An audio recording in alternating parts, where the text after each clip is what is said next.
दोस्तों, पीएम मोदी और उनके पीएम केयर फंड को लेकर के एक बहुत ही चौंकाने वाली खबर हमारे सामने आई है। और जो तथ्य है वो ये है कि फंड में लगभग मान के चलिए तो 8,452 करोड़ रुपए मौजूद हैं। और उसमें से सबसे मजेदार चीज ये है कि उसमें से सिर्फ खर्च हुए हैं 88 लाख रुपए, यानी कि इसी साल। सोचिएगा। और उससे भी मजेदार चीज यह है कि इसकी ऑडिट रिपोर्ट जो है, जो फाइनेंशियल स्टेटमेंट कहते हैं, वो भी 2 साल से ज्यादा दिनों के बाद आई है। यानी कि लगभग हम कह सकते हैं 869 दिन के बाद में। अब सोचिएगा कि इस पूरी रिपोर्ट पर क्यों सवाल खड़े ना हो।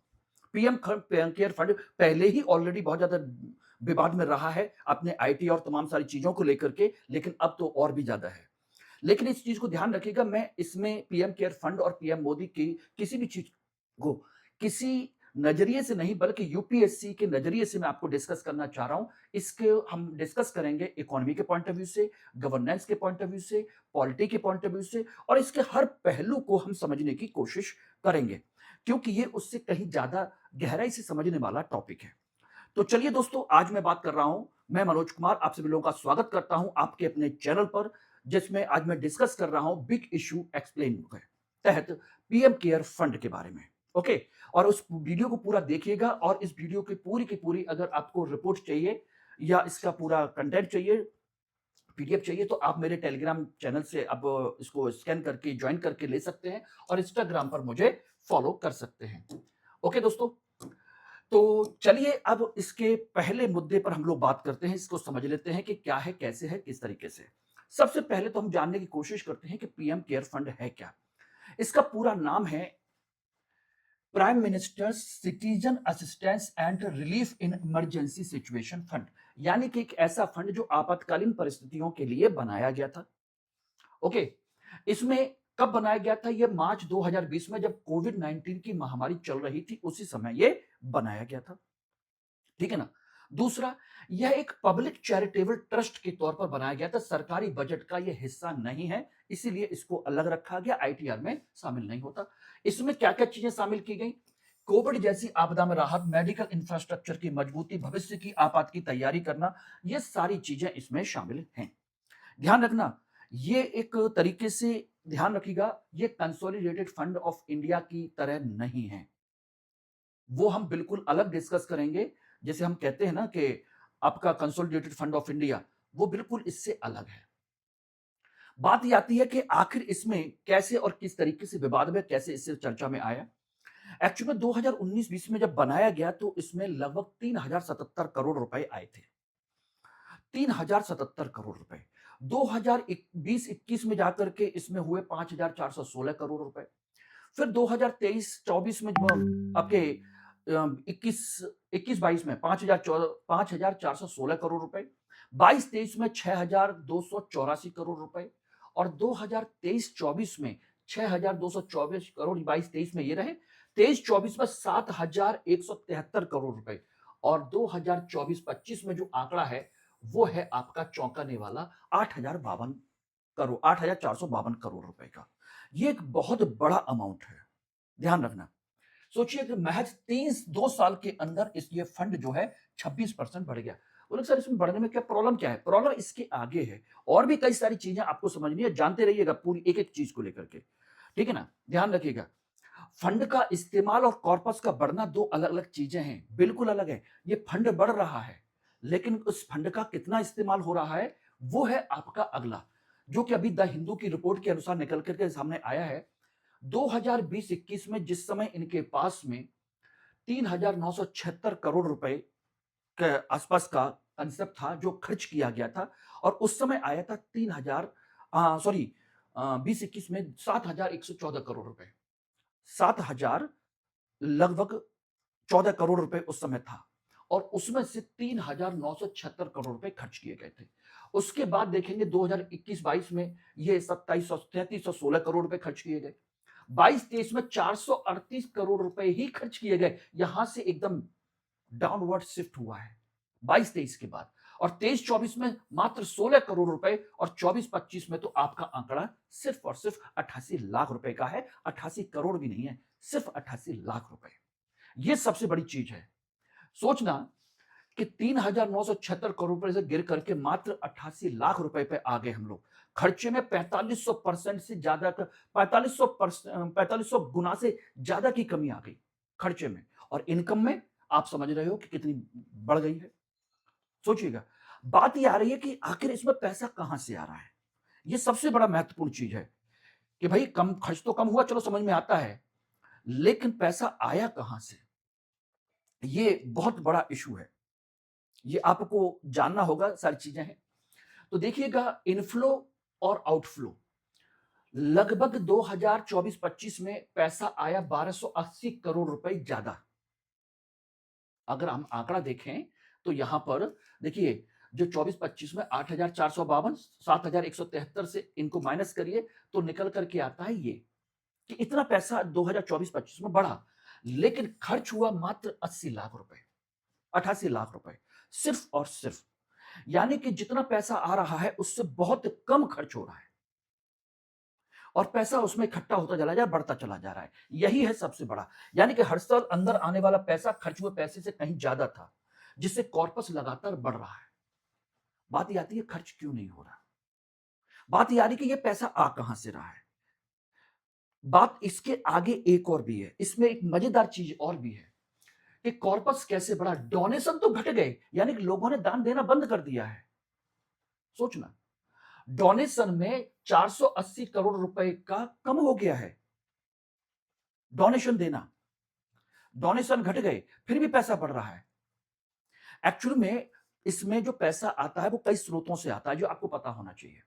देखिए, एक होता है डोनेशन, एक होता है आपका बैंक डिपॉजिट, एक होता है एफडी, फिक्स डिपॉजिट, उससे मिलने वाली आय, और कई सारी अन्य चीजें भी हैं, जैसे इंटरेस्ट वगैरह मिलता है, डोनेशन मिलता है, इंप्लीमेंटिंग एजेंसीज हैं, वो उस पैसे को वापस कर देती हैं। मतलब एक्चुअल में आपने जिस पैसे को इन एजेंसीज को खर्च करने के लिए दिया, उन्होंने वापस कर दिया, खर्च ही नहीं किया। ये भी होता है, ये भी पैसा वापस आ जाता है। आपने बैंक में जमा किया है, एफडी कर दी है, उसका भी ब्याज मिल रहा है, और डोनेशन है वो भी। तो ये 3-4 चीजें हैं जिसकी वजह से होता है। कंडीशन ये है कि भाई डोनेशन तो कम हो गया, ये रहा, दान देना कम हो गया, लेकिन ये बढ़ रहा है। क्यों बढ़ रहा है? क्योंकि सरकार को इस पैसे के बैंक डिपॉजिट से 475 करोड़ रुपए मिले हैं, ब्याज से, सिर्फ और सिर्फ ब्याज से। यानी कि पीएम केयर फंड की ग्रोथ सिर्फ डोनेशन पर निर्भर नहीं है, पुराने जमा पैसों का ब्याज ही एक बहुत बड़ा स्रोत बन गया है। सोचिए, 475 करोड़ रुपए उसे केवल ब्याज के मिले हैं। इतना पैसा जमा है, जबकि डोनेशन इतना घट गया है। और इसमें भी मजेदार चीज है कि जो फिक्स डिपॉजिट वाला मोड है, फंड प्रबंधन की नई रणनीति जिसकी वजह से ये सारी चीजें और हुई कि 93% आपका जो पैसा है पीएम केयर फंड का एफडी में पड़ा हुआ है, जिसका ब्याज आ रहा है। 2023, 24, 24, 25 के कुल कॉर्पस का लगभग 93% हिस्सा सेविंग अकाउंट से हटा करके इन्होंने एफडी में डाल दिया। ये रहा, ये इंपॉर्टेंट है। कहां डाल दिया? एफडी में। पहले पैसा रहता था सेविंग अकाउंट में कि कभी भी निकाल सकते, ये इसको एफडी कर दिया, और एफडी का ब्याज आप जानते हो ज्यादा है। ये रहा, इसलिए बड़ा कॉर्पस एफडी में है, इसलिए ज्यादा इंटरेस्ट इनकम मिल गई, 475 करोड़ रुपए। अब आप समझिएगा। सो ये एक बहुत बड़ा इशू है जो आपको जानना चाहिए और समझना चाहिए कि पैसा कैसे बढ़ रहा है, कितना आ रहा है, किस तरीके से आ रहा है। तो लगातार 93% पैसा एफडी में पड़ा हुआ है कि नहीं? बात अब इसके आगे भी है, सबसे बड़ा ट्विस्ट, रिफंड्स का उलझा हुआ मुद्दा। 2024-25 में एजेंसियों ने खर्च किए पैसे से 350 गुना ज्यादा पैसा वापस लौटा दिया। बोले मतलब क्या है? आपने खर्च किया मात्र 88 लाख रुपया और वापस किया पता है 324 करोड़ रुपया।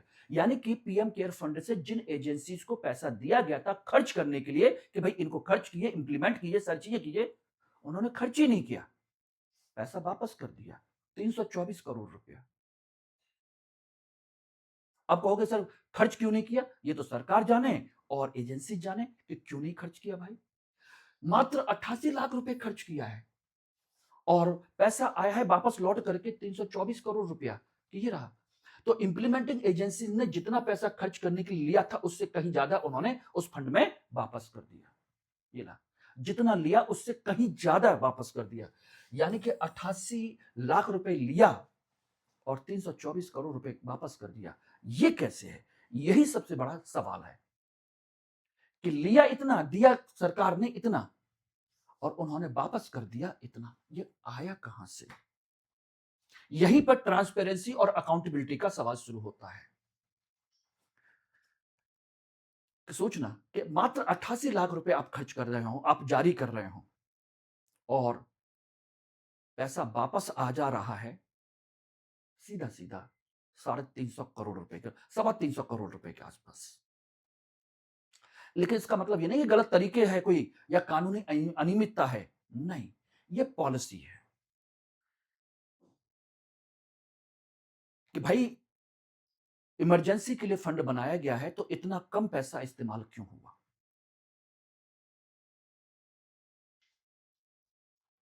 मजेदार चीज एक और भी सुनेंगे, देखिएगा। एक चीज और मैं आपको बता देता हूं, सुन लीजिएगा। इसके अंतर्गत रिफंड का मुद्दा 2022-23 में सरकार ने 437 करोड़ रुपए उनको डिसवर्स किए थे, यानी कि दिए थे एजेंसीज को, और एजेंसीज ने 400 224 करोड़ रुपए वापस कर दिया। 2023-24 में 15 करोड़ रुपया सरकार ने दिया और एजेंसीज ने 84 करोड़ वापस किया। यानी कि सरकार ने मात्र दिया 15 करोड़ रुपया, वापस आया 84 करोड़ रुपया। और 24-25 में जो मजेदार चीज है, सरकार ने दिए मात्र 88 लाख रुपए, यानी कि पीएम केयर फंड की तरफ से निकाले गए, दिए गए और वापस आए 324 करोड़। यही सबसे बड़ी सिस्टम है इंप्लीमेंटिंग एजेंसीज का कि उन्होंने इतना पैसा लौटाया और जबकि पैसा दिया गया मात्र 88 लाख रुपया। ध्यान रखना, इसका मतलब ये नहीं कि पैसा गायब हो गया या पैसे में कोई घोटाला हुआ, ये सारी चीजें हुई। ये हो सकता है कि उन्होंने पुराने पैसे को इस्तेमाल ना किया हो, वही पैसा वापस कर दिया हो। ये भी हो सकता है कि भाई पुराना पैसा जो दिया गया हो, ये है।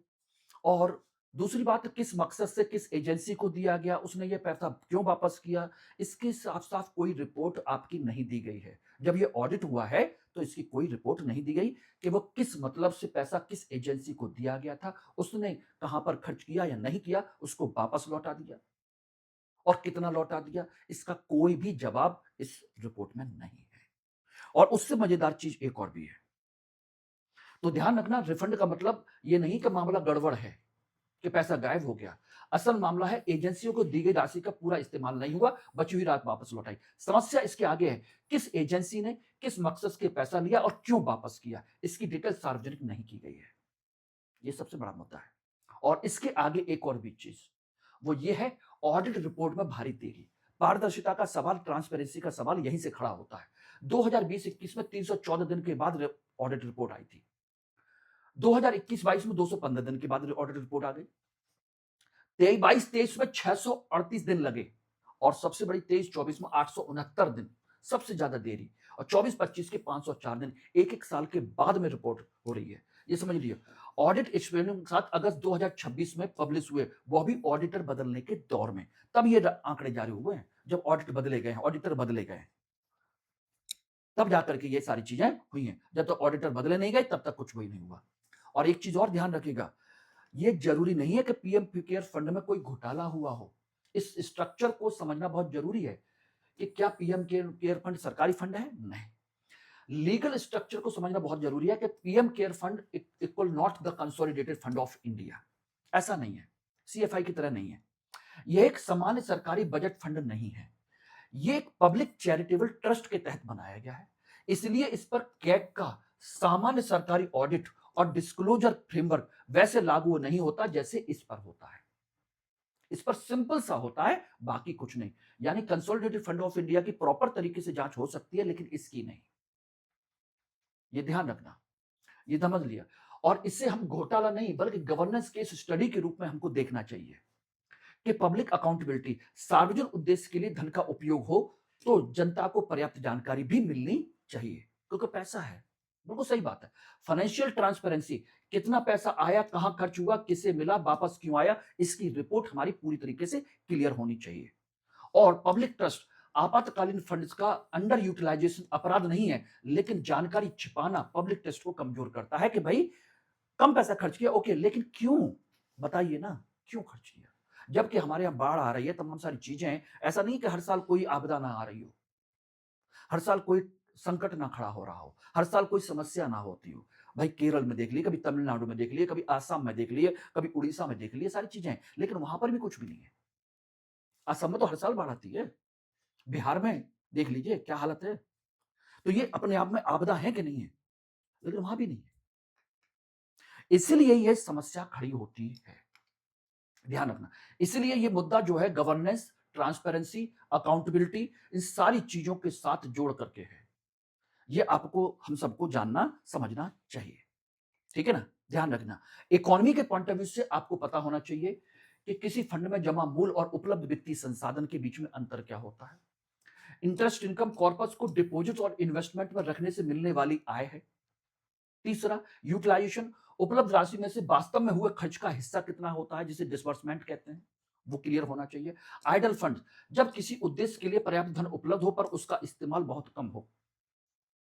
तो ये चारों चीजें जो हैं आपके प्रॉपर तरीके से आपको पता होना चाहिए, और ये मैंने सारी चीजें आपको इस वीडियो में क्लियर डिस्कस किया है। उम्मीद है कि आपको ये सारी चीजें क्लियर हो गई होंगी। अब बात यही आती है कि कम यूटिलाइजेशन का मतलब फाइनेंशियल मिसमैनेजमेंट नहीं होता। इमरजेंसी फंड का मकसद आपातकाल के लिए पैसा बचाना भी हो सकता है, ये भी हो सकता है, लेकिन बात सही है, लेकिन जब कम यूटिलाइजेशन के साथ देर से डिस्क्लोजर और अस्पष्ट रिफंड आ जाए कि भाई कितना पैसा वापस आ गया है, देर से ऑडिट क्यों हुआ है, तो फिर यह ट्रांसपेरेंसी, अकाउंटेबिलिटी पर सवाल खड़े करता है। ऐसा क्यों है? यह है सबसे बड़ा इशू। तो बताइए आज का ये मुद्दा आप लोगों को समझ में आया कि नहीं आया? और इसी तरह के घटनाओं के लिए, इसी तरह की चीज़ों के लिए, इस तरह के मुद्दे के लिए, डिबेट के लिए आप मेरे साथ जुड़े रहिए मेरे चैनल पर, और मेरा टेलीग्राम चैनल यहाँ पर जॉइन कर लीजिए @मनोज कुमार हिस्ट्री के नाम से। Thank you very much.